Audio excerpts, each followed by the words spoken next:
be watching. But first this half hour, we're going to turn to that deadly home invasion in Oklahoma. 3 teens burglarizing a house, killed by the homeowner's son, who police say was armed. ABC's Kana Whitworth is on the scene in Broken Arrow, Oklahoma. Good morning, Kana. David, good morning. Authorities here in Oklahoma trying to determine if the stand your ground law applies here. 3 teenagers shot dead, and this morning it's their friend who never touched a weapon facing possible murder charges for her involvement. This morning, 3 Oklahoma teenagers are dead after a brazen burglary attempt turned fatal. There was a short exchange of words and then gunfire happened. The loud sound frightening neighbors. I thought it was thunder. I just heard something. I had the doors closed. Police say it happened around mid-afternoon Monday. 3 masked suspects armed with brass knuckles and a knife, shattering the glass back door of this home.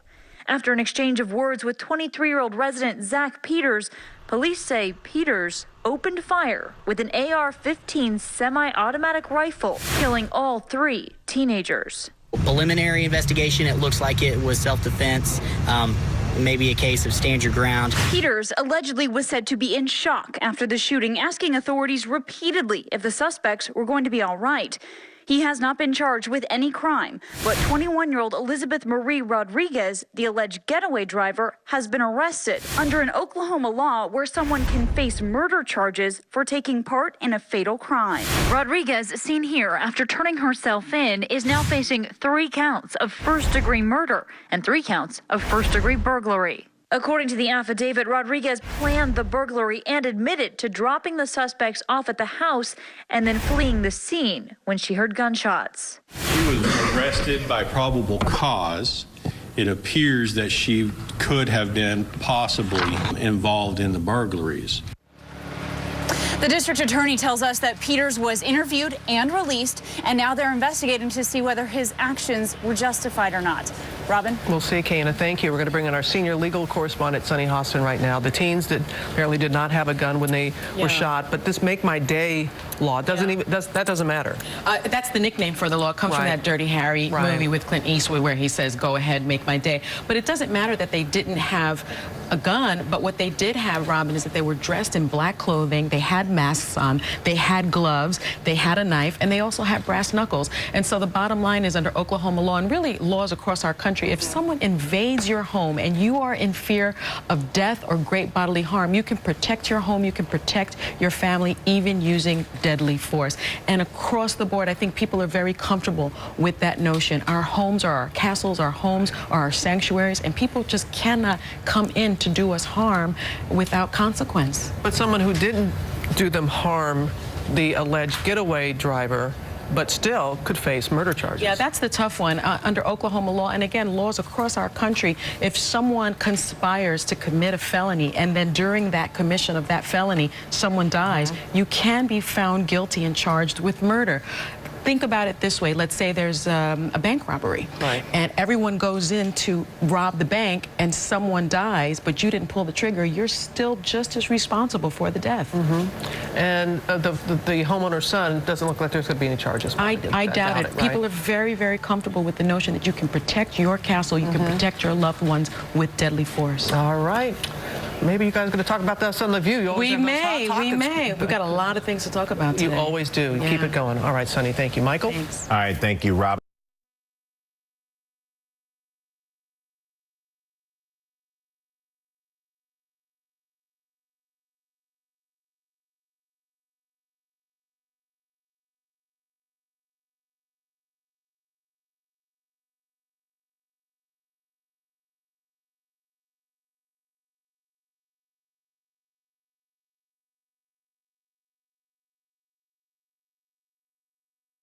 House armed.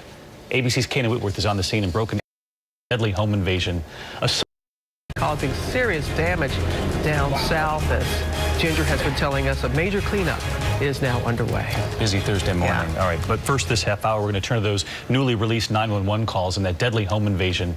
A son on the phone with police just moments after he shot 3 masked intruders who broke into his father's house armed. ABC's Kana Whitworth is on the scene in Broken Arrow, Oklahoma with much more for us. Good morning, Kana. David, good morning. I spoke with that 911 operator. She says 23-year-old Zach Peters was terrified, in shock, and pleading for medical help for the 3 teens after shooting them. I've just been broken into. 3 men, 2 have shot in my house. This morning, new 911 audio of the Oklahoma break-in that left 3 teenagers dead. Are they bleeding?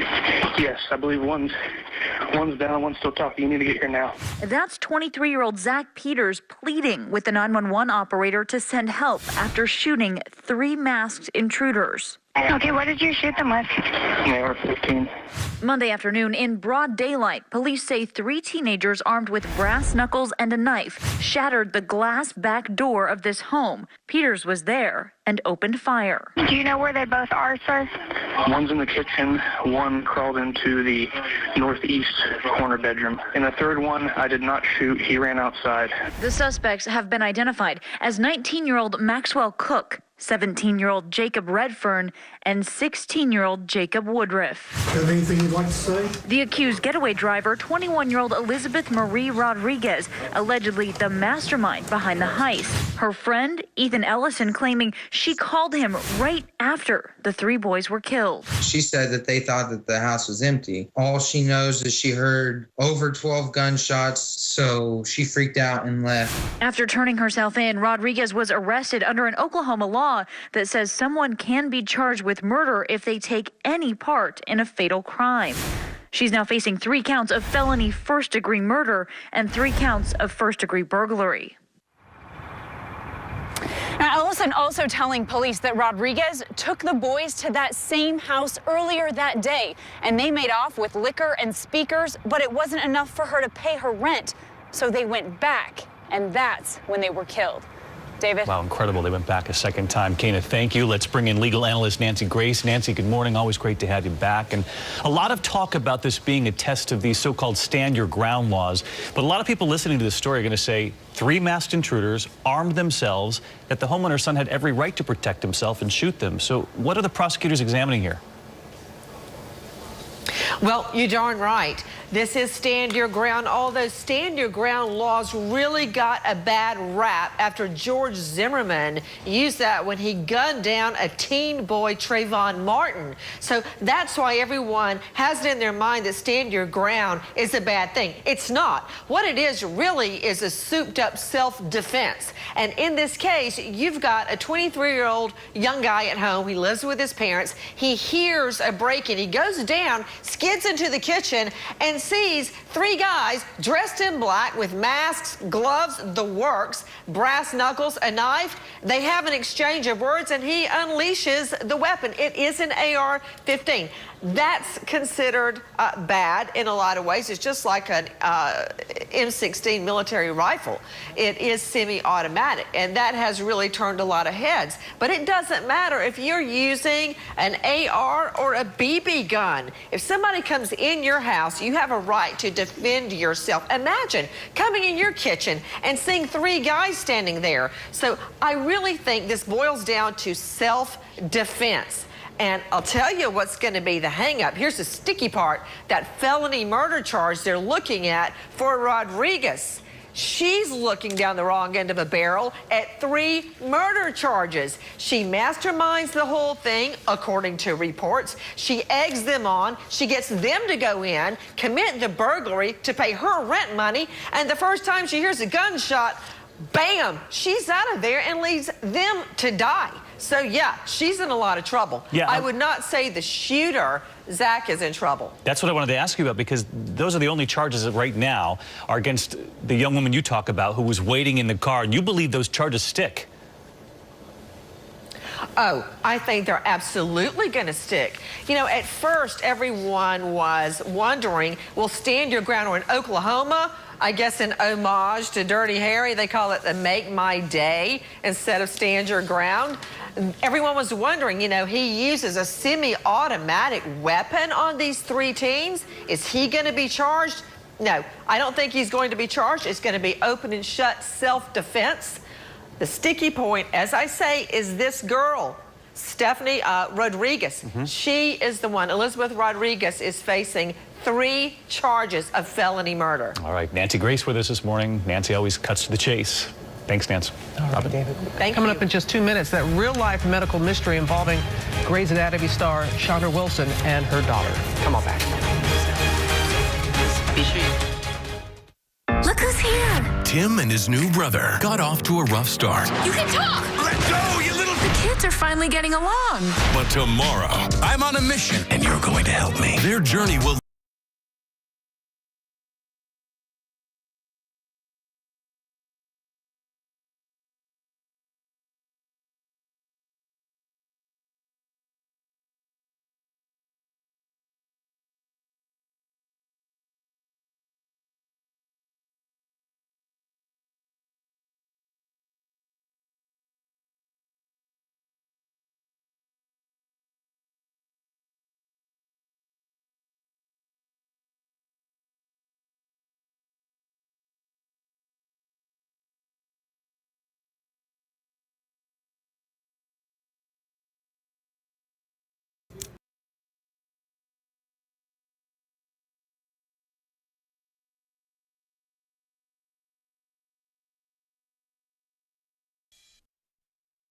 On the Story with Erica Hill, tomorrow at 1 on HLN.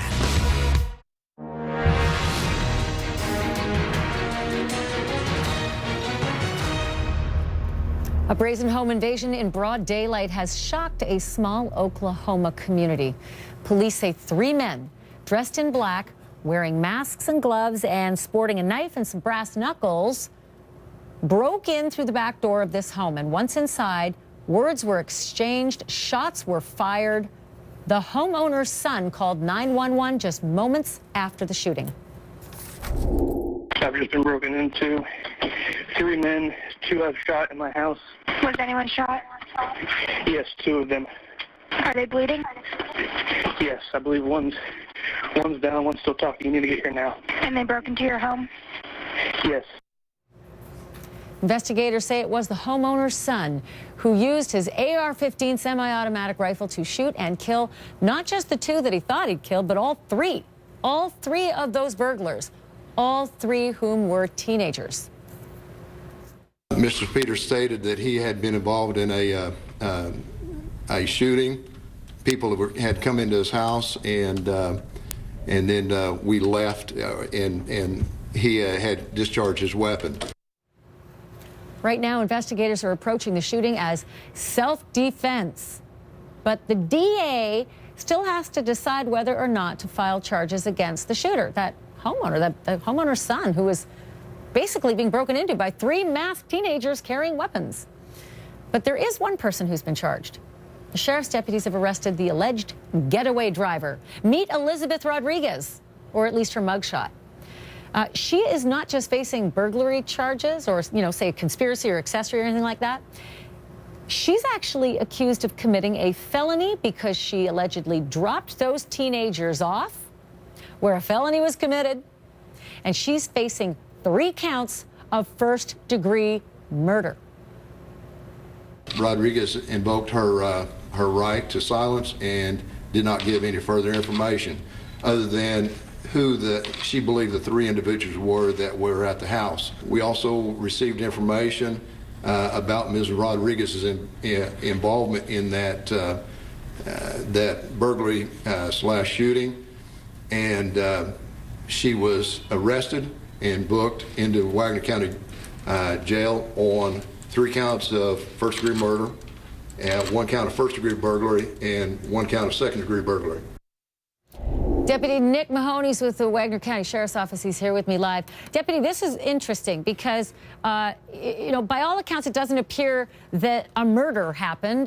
This was a break-in, and look, this is a stand-your-ground state in Oklahoma. You have the right to shoot somebody in your house, and yet there are 3 charges of murder, and it's the alleged getaway driver. It's complicated, but is it as simple as just, hey, felony murder is felony murder? If a death results, doesn't matter who did it?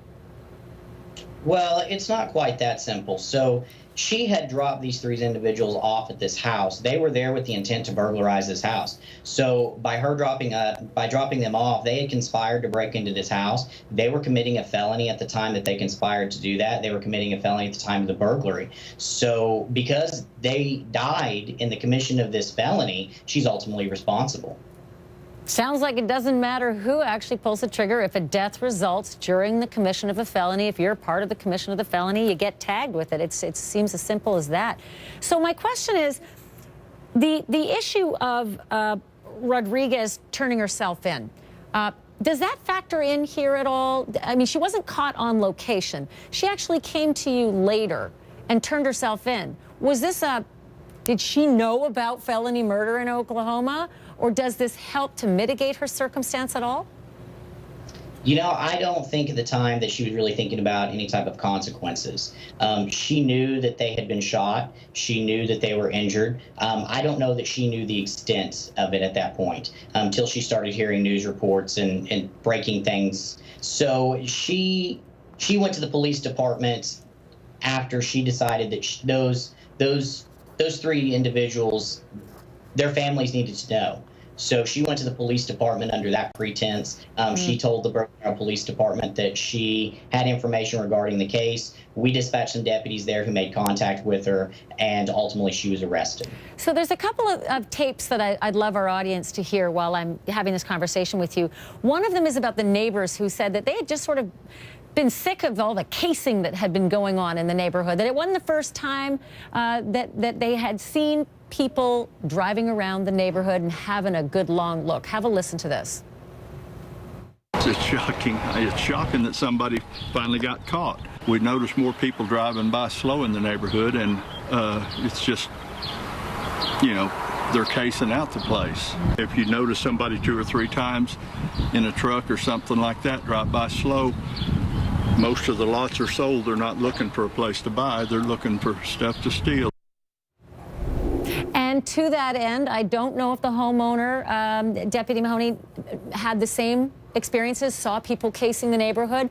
Homeowner's son had an AR-15, wasn't afraid to use it, when all of a sudden 3 masked people, he didn't know they were teens, break into the house.